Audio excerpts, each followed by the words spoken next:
tale with a twist.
A dream in chains.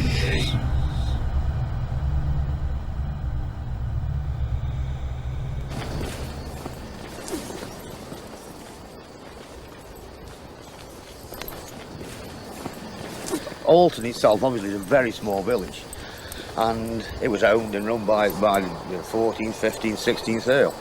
And basically, if you lived in the village and you worked on the estate, now some people actually lived on the estate, the gamekeepers, people who looked after the horses and all that sort of thing. And actually part of my family lived on the estate for very nearly over 150 years.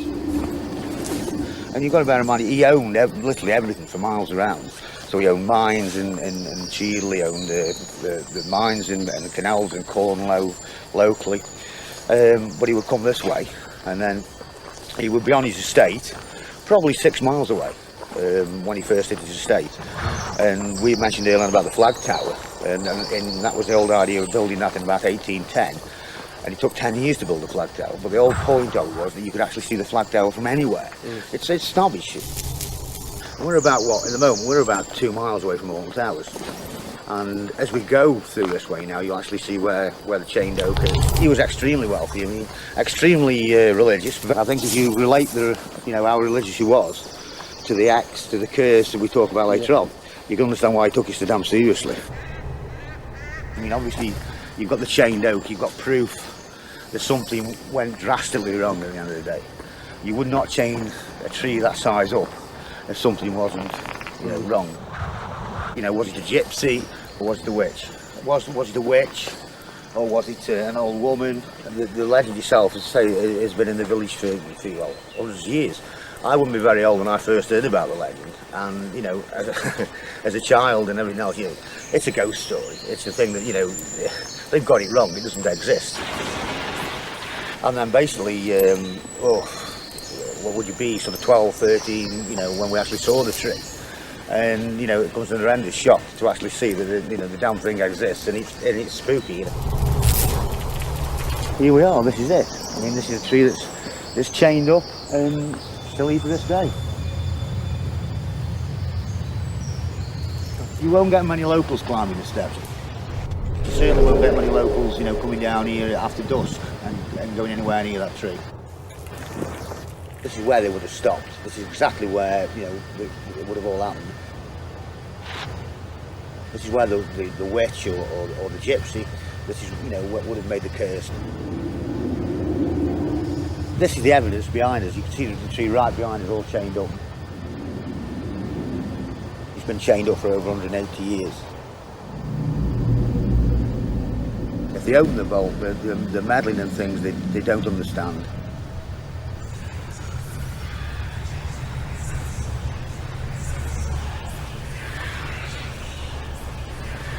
We should leave the vault alone.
To restore the suspended stone floor, which had been quite badly damaged through neglect largely, they had to take up a number of stone slabs which were broken so that we could repair them or replace them.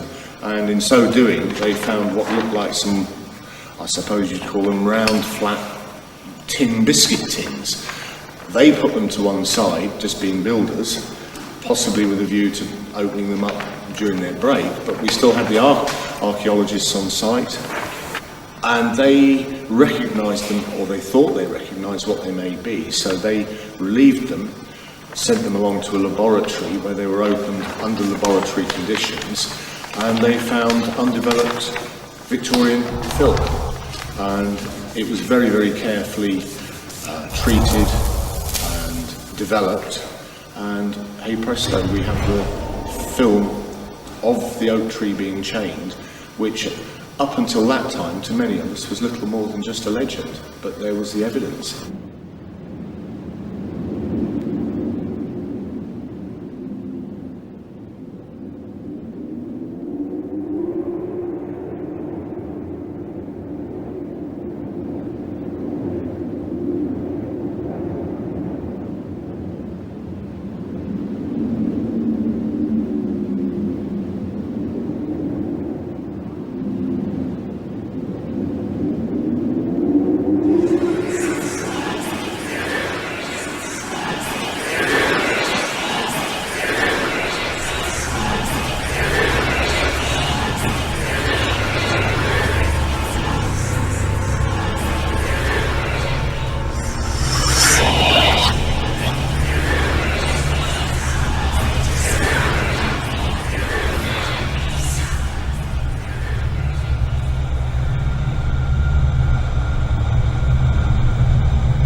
A vault sealed for 2 centuries.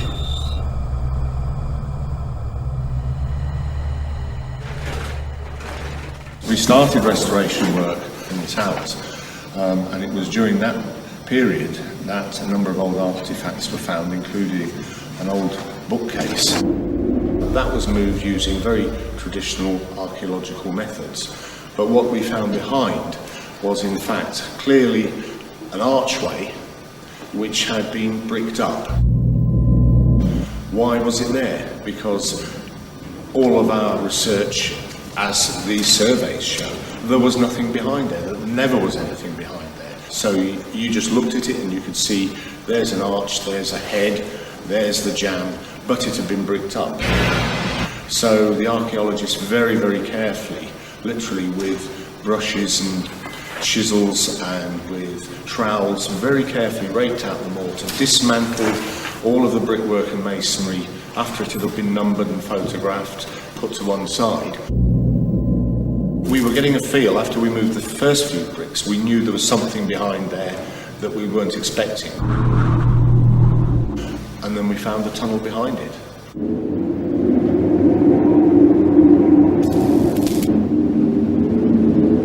It doesn't make sense in that the architect who designed this would have designed this in a linear way.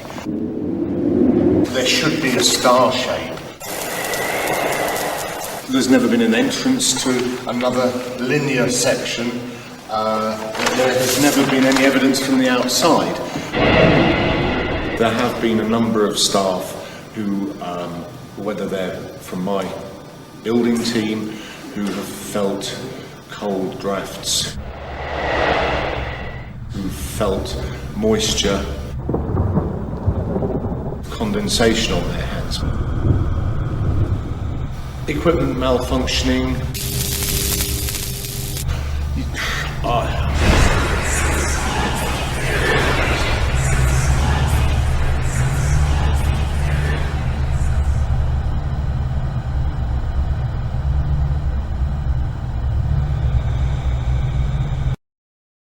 Welcome to the magnificent ancestral home of the Earls of Shrewsbury. Of all the Earls, it is the wealthy and powerful 15th Earl, Charles Talbot, who has perhaps the strangest tale to tell. Indeed, it was our investigations of his story that led us to a remarkable chain of discoveries, changing a routine restoration project into something much more strange and compelling. The unearthing and unraveling of a quite remarkable local legend. Please, would you now move through to witness the story of Hex, the legend of the towers.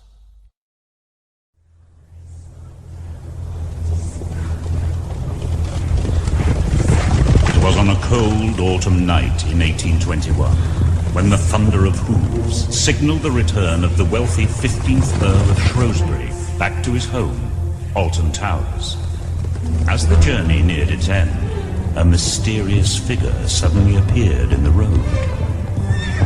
The Earl impatiently demanded of the driver why the carriage had stopped. With palm outstretched, an old woman pleaded with the Earl for the charity of a coin.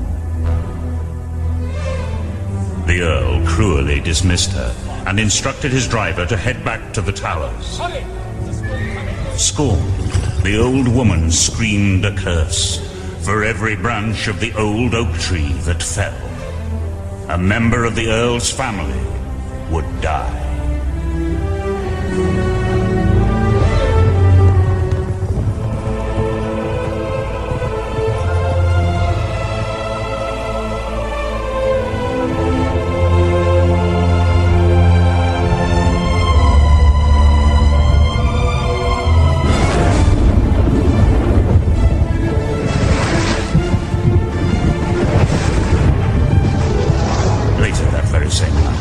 Ferocious storm raged, and with one mighty bolt of lightning severed a single branch from the old oak tree.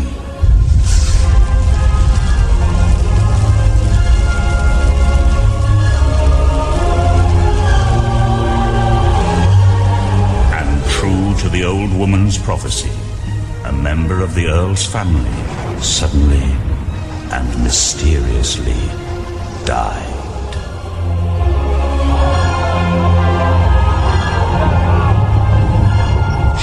This tragedy, the arrogant Earl ordered his servants that every remaining branch of the oak tree be chained up in an attempt to prevent further misfortune.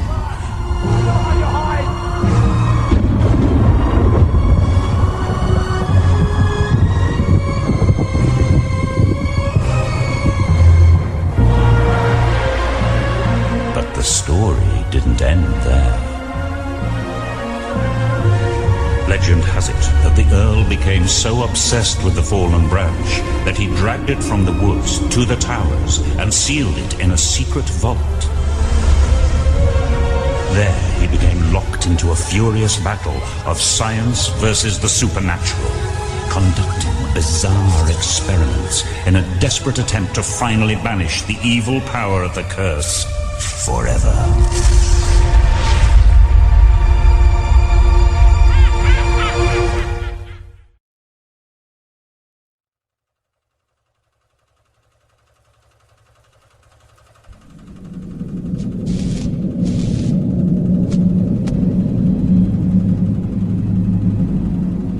For nearly 200 years, the entrance or even existence of the Earl's Vault has remained a complete mystery, until recent restorations revealed a mysterious passageway hidden behind an ancient bookcase. It was this passageway which unearthed a secret stranger than anyone could have imagined. The sealed vault, and within, the legendary fallen branch of Self.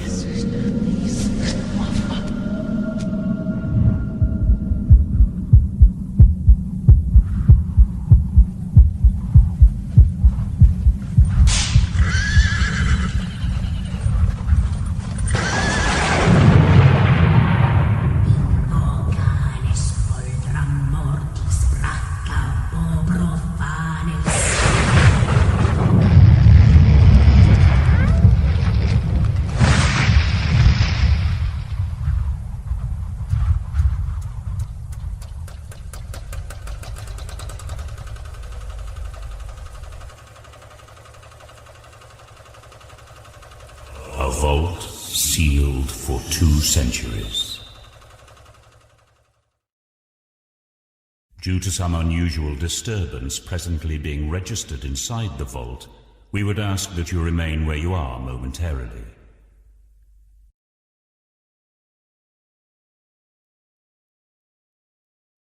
Thank you. Please now proceed to the vault. Please move right along each row and take your seats. We need 4 people in each bay. Children must sit on the bench. Place all bags under the seats and keep your arms out of the way as the handrails lower and lock tightly. Please remain seated at all times and refrain from eating, drinking, smoking, and please, no photography. Thank you. Attention, the handrails are about to be lowered. Please raise your arms up so the bars may close tightly.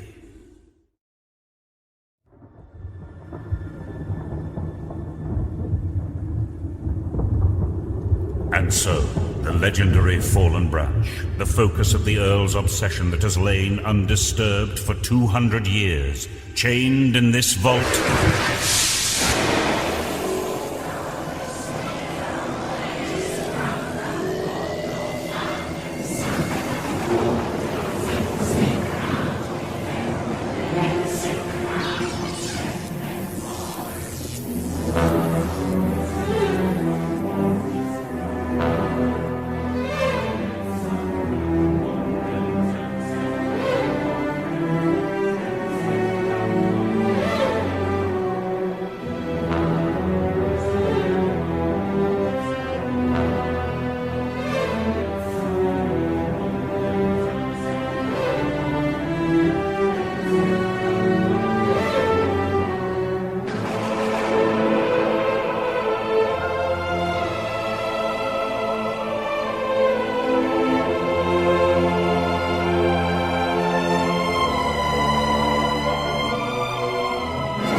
please leave the vault as quickly as possible, ensuring you take all your possessions with you?